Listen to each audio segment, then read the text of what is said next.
Algunos conocen este pasaje de Hebreos 11, algunos le dicen el Salón de la Fama o el Salón de la Fe.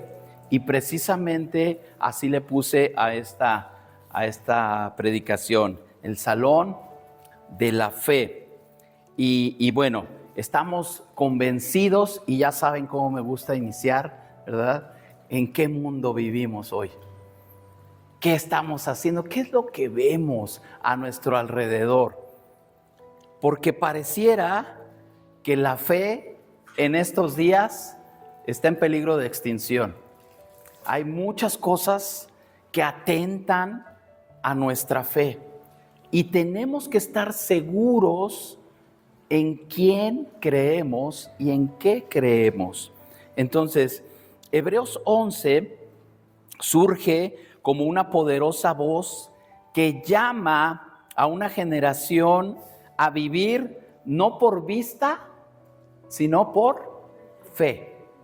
No por lo que vemos, sino por lo que creemos, por lo que no vemos. Entonces, este capítulo, les digo que es conocido así como el Salón de la Fe, y nos recuerda que la fe no es una idea filosófica ni un sentimiento momentáneo, sino una convicción. Estamos seguros. Es algo que tenemos, así como dice la palabra, esa certeza de lo que creemos. Entonces, es más que eso, es más que una idea. Es una convicción que se traduce en acciones concretas, en la certeza de lo que se espera, la convicción de lo que no se ve. Y así empieza este pasaje, dando esa definición. Hace poco un amigo me decía, ¿qué es la fe? Dije, la Biblia da una definición muy buena y que es la que debemos de aplicar. Y le dije, Hebreos 11:1. Entonces, bueno, aquí vienen varios personajes, si pusiste atención a la lectura, y esta carta, déjame darte un poquito del contexto de la carta a los Hebreos.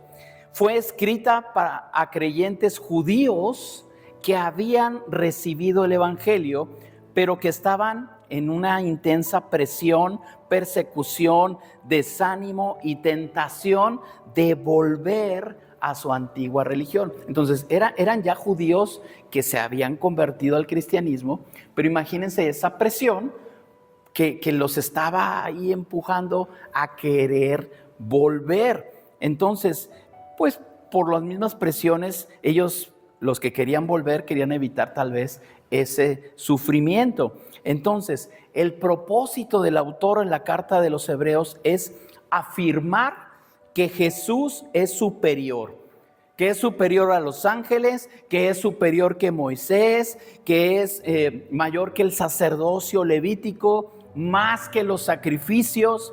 Cristo es el cumplimiento perfecto del antiguo pacto y en él hay una esperanza segura. Ahora, ¿quién escribió? ¿Alguien sabe quién escribió la carta a los Hebreos? No se sabe. Por si alguien ya iba a decir, yo digo. La autoría de la carta a los Hebreos es anónima. Sin embargo, hay ciertos indicios que nos pueden llevar a pensar por quién fue escrito. Por ejemplo, algunos candidatos. El que se lleva, yo creo que las palmas siempre es el mismo apóstol Pablo. Sin embargo, tradicionalmente se lo atribuyen a él. Pero si ustedes se dan cuenta, en la mayoría de las cartas el apóstol Pablo dice, yo, Pablo, apóstol de Jesucristo. Él se presenta desde un inicio. Entonces, al ser anónima, por eso algunos pues piensan que no es de Pablo. Se le atribuyen a él por el estilo teológico y el uso de la escritura, aunque el lenguaje y el estilo griego son diferentes que en sus otras cartas, ¿verdad? Entonces, bueno, otro al que se le atribuye es Lucas. Algunos proponen que Lucas escribió Hebreos recogiendo el pensamiento de Pablo. Entonces, como trabajaron juntos, pues unos piensan esto. Otros piensan que fue Apolo, fuerte candidato, según lo menciona mucho Martín Lutero. Dice, era elocuente, conocedor de las Escrituras y del pensamiento griego. Ahí lo mencionan en Hechos 18:24. Otros piensan que fue Bernabé, otro nombre sugerido en los primeros siglos de la Biblia. Ahora, todos estos estuvieron trabajando cerca de Pablo, entonces podían haber tenido esa influencia. Pero hay una que me llamó la atención dentro de la cultura o la tradición popular. Algunos piensan que Priscila pudo haber escrito Hebreos. Y esto fue una idea que se hizo popular por allá en el siglo XX, especialmente por el año 1900, por allá. Dice, la carta no tiene nombre de autor y posiblemente él argumenta pudo ser para proteger a la mujer que escribió por los prejuicios de una época patriarcal. Entonces Priscila junto con su esposa eran muy amigos de Pablo, Priscila y Aquila. Ajá. Entonces se piensa que ella era una maestra respetada en la iglesia primitiva, la mencionan ahí en Hechos 18, y bueno, mencionan eso, que ella podría haber sido la escritora. Entonces, bueno, hay algunos otros temas ahí que pudieran, pero esto lo dice la cultura popular, o sea, no hay una evidencia textual o histórica directa que lo afirme. Entonces, bueno, se queda nada más en una suposición. Se los quise mencionar, nada más para que vean, pudo haber sido, pero no lo sabemos. Ahora, lo importante aquí es el mensaje, no quién lo escribió. Por algo está dentro del canon y por algo está dentro de los libros que están catalogados como inspirados por Dios. Entonces, aunque no sabemos con certeza quién fue el autor, lo más importante es que su mensaje es inspirado y profundamente cristocéntrico. Dice el verso 16, pero sin fe es imposible agradar a Dios. Y realmente es hermoso. Tan solo, yo no sé si tú fuiste siguiendo toda la lectura de las cosas que hicieron todos estos grandes hombres y mujeres mencionados en este pasaje.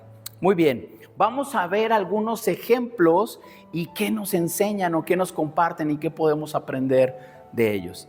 Y el primerito que te voy a mencionar es Noé. Noé, una fe que obedece aún cuando no se ve nada. Está ahí en el verso 7. Por la fe Noé, cuando fue advertido por Dios acerca de las cosas que aún no se veían. Fíjense muy bien, Noé recibió una advertencia divina sobre las cosas no vistas. Un diluvio en una época donde no había llovido. Pero él creyó. Noé creyó a Dios más que las circunstancias, más que al ridículo que podía hacer ahí en su generación, y obedeció construyendo un arca durante décadas. ¿Te imaginas ahí en un lugar donde no había agua y que la gente pasara y mira, ahí está el loco que está construyendo un barcote? Dice que esto se va a llenar de agua, y le llevó muchos años, pero él obedeció. Su fe lo llevó a actuar de manera radical y contracultural. En otras ocasiones te he compartido eso. Ser cristiano es una contracultura, porque muchas veces nuestras creencias, lo que nosotros vemos en la palabra, nos va a llevar a ir contra la corriente. Y de hecho, la palabra de Dios nos exhorta a eso, a no acomodarnos a este mundo, sino a renovar nuestra mente. Tenemos que marcar una diferencia. Entonces, Noé lo estaba haciendo, estaba viviendo de una manera radical y contracultural. Ahora, la pregunta para nosotros: ¿estás dispuesto a obedecer a Dios aunque todo lo que ves te diga lo contrario? Aquí piensa en ti. Muchas ocasiones vamos a entrar en esa disyuntiva de decir, Dios me está pidiendo hacer esto, pero yo veo que todo está en contra. Obedecer puede significar seguir predicando, discipulando, sirviendo, amando, aun cuando no ve resultados inmediatos. Cuando empezamos nosotros a compartir, y miren, gracias a Dios, desde que le conocemos y ya tiene algunos años de eso, hemos compartido con mucha gente, con algunos desde el inicio y presentarles el evangelio, con otros tal vez ya ayudarlos en una parte tal vez de consejería familiar, en otros les hemos aconsejado desde el noviazgo hasta su matrimonio, y hay mucha experiencia y muchas anécdotas de cómo personas pueden ir creciendo, pero a veces no se ven resultados inmediatos. Y lo que tenemos que hacer es creer. Ha sido sembrada la palabra, han escuchado y necesitamos creer. No vemos, o en muchos casos ya no nos tocó ver el resultado. Pero obedecer puede significar eso. Dios honra a los que le creen en el silencio, en lo oculto, en la espera. En la espera. Habría mucho más que decir de Noé, pero vamos a dejarlo ahí. Vamos con Abraham. Fe que sale sin saber a dónde va. Versos 8 al 10. Abraham dejó todo su contexto familiar. ¿Cuántos aman su familia? Y a lo mejor cuando amamos la familia, te cuesta trabajo no pensar en una reunión de decir, ay, no va a estar fulanito. No, ¿cómo voy a disfrutar esta reunión si puede ser que por la separación de distancia, o puede ser por la muerte de un ser querido, ¿verdad? Y que extrañamos eso. Bueno, eso implica el entorno familiar. Abraham dejó todo lo que él conocía con su familia, su tierra, su cultura, su seguridad, obedeciendo a un llamado sin mapa. Él no sabía a dónde iba a ir. Vivió como extranjero, sin derechos, creyendo en una promesa aún no cumplida. Su fe fue una constante caminata en lo desconocido, con la confianza en un Dios conocido. Muchas veces Dios nos pide avanzar y decimos, Señor, es que no veo claro para dónde. Y tenemos que avanzar, tenemos que creer. Ahora, la pregunta aquí para nosotros, ¿estás dispuesto a soltar el control? ¿Estás dispuesto a soltar el control? El control de tu vida. No el control de la tele que puse ahí. El control de tu vida. El control de tus decisiones. El control del rumbo de tu futuro. ¿Estás tú dispuesto a cedérselo a Él? No a cualquier persona. Porque decir, no, yo mando en mi vida. No, a Dios. A Él. Tal vez Dios te está llamando. Ojo, no volteo a ver a nadie. Tal vez Dios te está llamando a salir de una relación tóxica. Por eso no quise voltear a ver a nadie. Iniciar un ministerio. Sigo sin ver a nadie. Mudarte. Tampoco estoy viendo a nadie. Dejar un trabajo.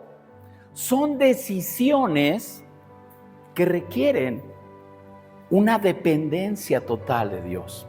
Dejar una relación, y más de las que se les dice tóxicas, ¿verdad? ¿Por qué no se deja una relación tóxica? Porque estás intoxicado.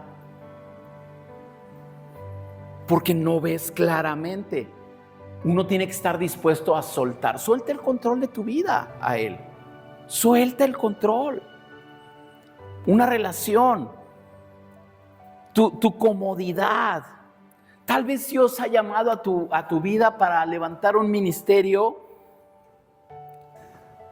No se hagan, Dios les ha llamado a algo.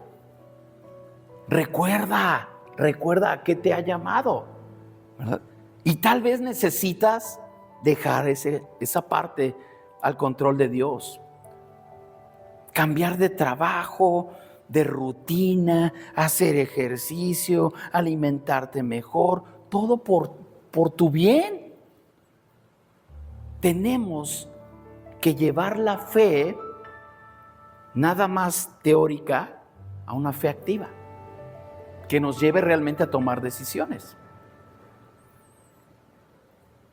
Fe es moverse aún con incertidumbre, si Dios va adelante. ¿Va a haber incertidumbre? Sí, pero si tienes fe, avanza, que Dios te está esperando. Avanza, esa es fe. A veces no vemos por aquí, por estos rumbos, luego hay mucha neblina en las calles, en la carretera, ¿no? Y le tenemos que hacer caso a un letrerito, a una rayita en la carretera. Eso es fe. No vemos más allá de 2 metros de distancia, pero avanzamos. Eso es fe. Es creer. Muy bien. Vamos con otra. Sara, fe que cree cuando todo parece imposible. Verso 11. Sara recibió fuerza para concebir, aunque su edad y condición hacían imposible cualquier embarazo. Sara era una anciana. Si una ancianita que tú conocieras de 80 años te dijera, estoy embarazada, suena hasta a chiste, ¿no? Pues fue lo primero que ella pensó, pero recibió una promesa. Entonces, parecía imposible. Ella aprendió a confiar no en lo que veía, ni en su cuerpo, en su propio cuerpo, sino en el carácter de Dios, porque creyó que era fiel quien lo había prometido. Dios se lo prometió y al creer en Dios, tal vez yo dijo, pues yo estoy vieja, yo no puedo concebir, pero si Dios me lo prometió, entonces será. Si Él lo prometió, entonces voy a ser mamá.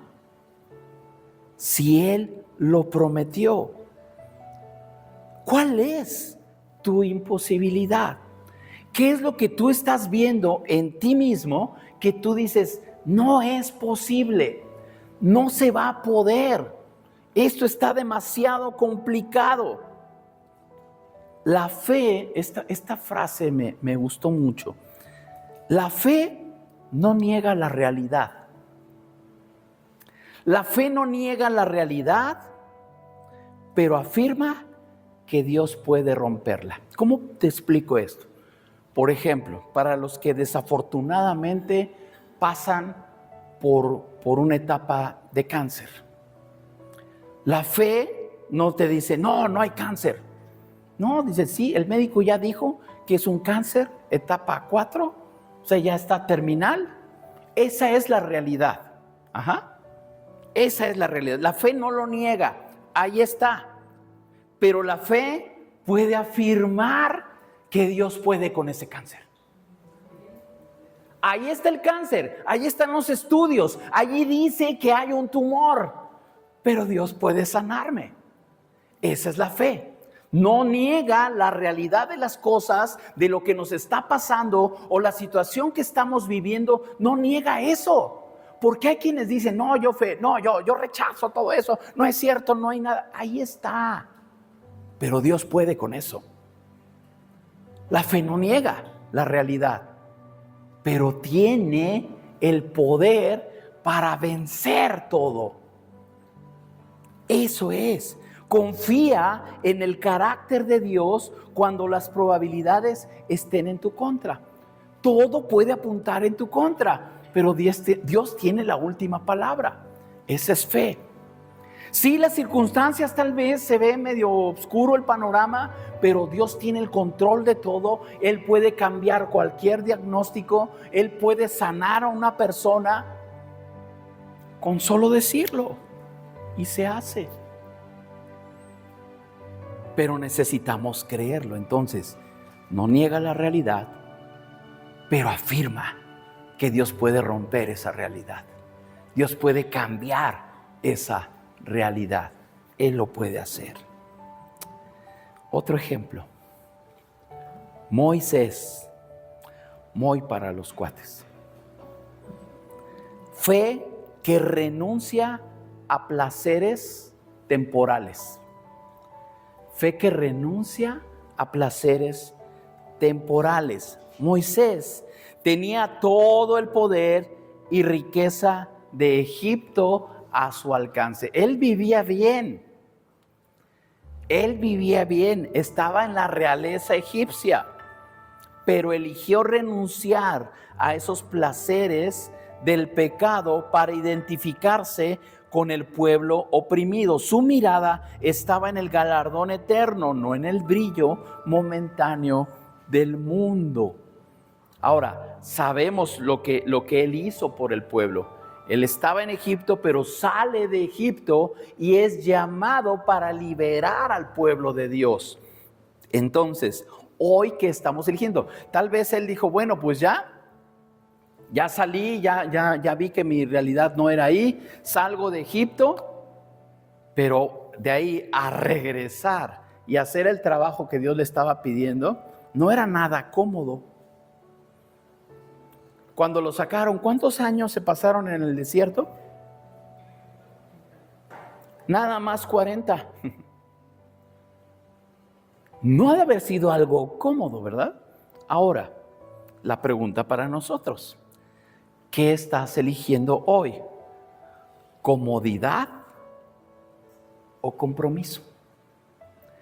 Hay muchas cosas que nos pueden parecer cómodas haciendo a un lado el compromiso con Dios. Y como decimos, ¿verdad? Yo aquí de lejitos estoy mejor. ¿Qué estás eligiendo hoy? ¿Comodidad o compromiso? La fe te hace rechazar la cultura del yo primero, del éxito fácil, del pecado atractivo. Todo eso, la fe nos ayuda a vencerlo. Y decimos, esta cultura es, tú puedes, tú levántate, tú haz lo que nadie te diga qué hacer. Ese es el yo primero. Hasta que yo me realice, hasta que yo haga, hasta que yo... Y siempre es el yo, el yo, el yo. El éxito fácil. Buscan las cosas. Hoy en día, muchos jóvenes, y ojo, jóvenes, el éxito fácil. Hazte youtuber, monetiza tus videos y ya está. No estudies, no hagas nada. Sé un donadie millonario. Eso es lo que aspiran ahora. ¿Es dinero fácil? Sí. Y todos dirían, pues todos vamos a hacerlo, ¿no? Éxito fácil. Las cosas deben de costar algo, ¿verdad? ¿O a poco es fácil obtener un título? No, pero cuando te titulas, qué bien se siente, ¿no? Tienes un objetivo y cuando lo logras, sí, me costó trabajo, desvelos, sacrificio, pero es parte de la madurez. Tenemos que trabajar por ello. Hay muchas situaciones que podríamos comentar de esto. El pecado atractivo. Pecar, la palabra dice que Jesús nos liberta del pecado. Y cuando Él nos da esa libertad, entonces nos podemos dar cuenta a qué estábamos esclavizados. Dice que amamos el pecado. El enemigo se disfraza como ángel de luz. Entonces, obvio que el pecado te va a hacer atractivo. Y vas a disfrutar estar allí. Pero mientras más estás en el pecado, más te alejas de Dios. Y el final de ese pecado es muerte y destrucción y una muerte eterna. Entonces, ojo con esto. El verdadero galardón no está en esta tierra, sino en Cristo. Lo que hagamos por fe va a tener repercusión en los cielos. Otro ejemplo, Rahab o Rahab, como dijo Alex, fe que redime un pasado roto. Verso 31.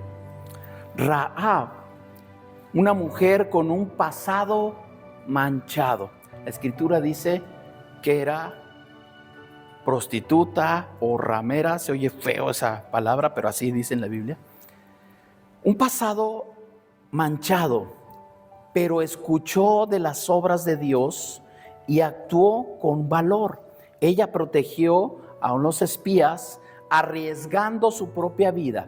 Su fe no solamente la salvó, sino que la integró al pueblo de Dios y más tarde en la genealogía de Jesús. Una mujer que la sociedad no le daba ni un valor, porque por ser de esa profesión eran despreciadas, señaladas, apartadas. Sin embargo, ella aparece en la genealogía de Jesús. Una vida con un pasado medio manchado, borroso, sucio, pero ejerció una fe que redime, que rescata. No importa cuál es tu historia, Dios puede comenzar algo nuevo hoy. Todos tenemos un pasado, un antes y un después de Jesús. Cómo vivíamos alejados de Dios. A lo mejor los jovencitos o los niños que ya nacieron en un hogar cristiano no tienen tan claro esa diferencia de vida, pero llegará un momento en que ellos decidan personalmente seguir a Jesús. Y ahí va a ser su después, ¿verdad? Entonces, a lo mejor su antes, gracias a Dios, no va a ser tan complicado ni sufrido. Y gracias a Dios, porque tenemos que encargarnos por las nuevas generaciones. Pero el mensaje de aquí, de este ejemplo, es: no importa cuál es tu historia. La fe es la puerta que transforma a los caídos, a los que están derrotados, en testigos del reino. ¿Estás dispuesto a confiar en que Dios puede usar tu vida? No a pesar de tu pasado, sino a través de Él. Miren, a veces pensamos eso. Dios nos llama a poder servirle y Él no nos pone condición alguna. ¿Qué hiciste? ¿Qué eras antes de? Así te usa. Así Él te usa. Él puede hacerlo. Ahora, pero tú estás dispuesto a confiar en Él. Esa es la fe. Esa es la fe que redime. Rahab pudo haber dicho: pues con mis antecedentes, ¿qué puede hacer Dios conmigo? Sin embargo, ella cambió su historia. Tan es así que está en la genealogía del mayor ser que pudo haber existido: Jesús. Jesús. Vamos hacia el final.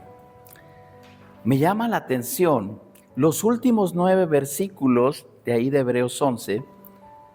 Nos dan una visión con algunas personas que ya no menciona, sino los menciona también como héroes de fe. No menciona sus nombres, pero dice que algunos conquistaron reinos, apagaron fuegos, cerraron bocas de leones, y dices: ¡wow! ¡Qué fe tenían! ¿No? Conquistaron reinos, apagaron fuegos, cerraron bocas de leones. Pero otros, dice, que fueron perseguidos, fueron torturados, errantes, viviendo en cuevas, sin recibir lo prometido. Uy, qué contraste. Un contraste muy grande. Pero ambos grupos fueron aprobados por Dios por su fe. Lo que los distinguió, los que los puso en este salón de la fe, fue lo que ellos creyeron.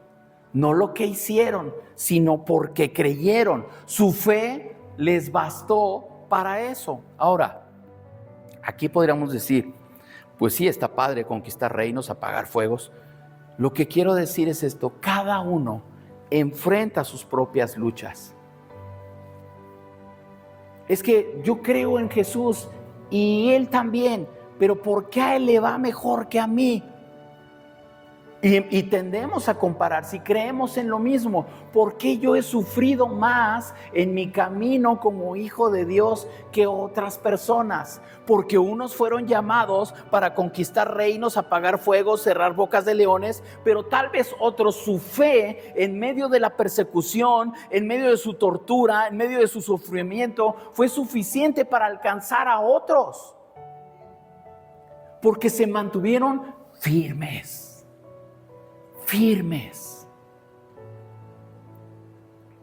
He platicado con algunas personas que están a punto de morir y la enfermedad los ha consumido, pero con una sonrisa en su cara dicen: yo estoy listo, porque sé a dónde voy. La muerte no es una derrota, es nada más puro trámite, porque vamos a una gloria eterna con nuestro Padre. Entonces, hay sufrimiento que nos enaltece, cuando nuestra fe es la que nos sostiene, Dice aquí el verso 38, de los cuales, hablando de estas personas, el mundo no era digno.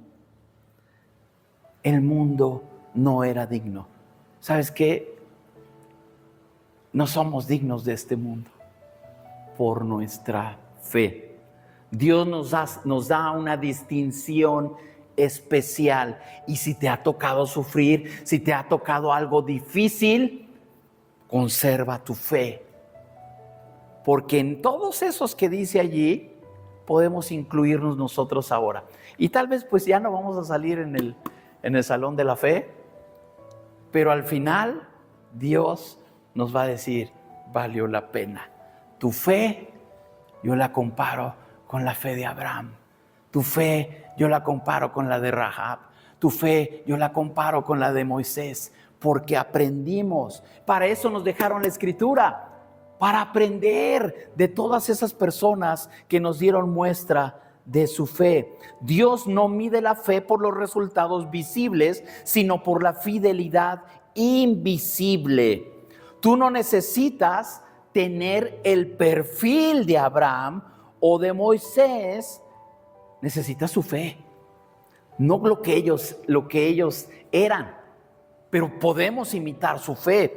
Entonces, tú puedes actuar por fe cuando, y este es lo hermoso que podemos hacer hoy. ¿Cómo podemos actuar con fe? Pastor, ¿y hoy cómo puedo yo actuar con fe? Cuando perdonas a alguien que te ha herido profundamente, estás actuando por fe. Cuando perdonas, solamente se puede hacer sabiendo que Dios te respalda.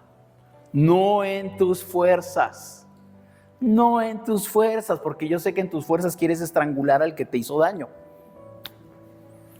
Pero con fe, entonces te llenas de amor, porque Dios es amor y Dios perdona.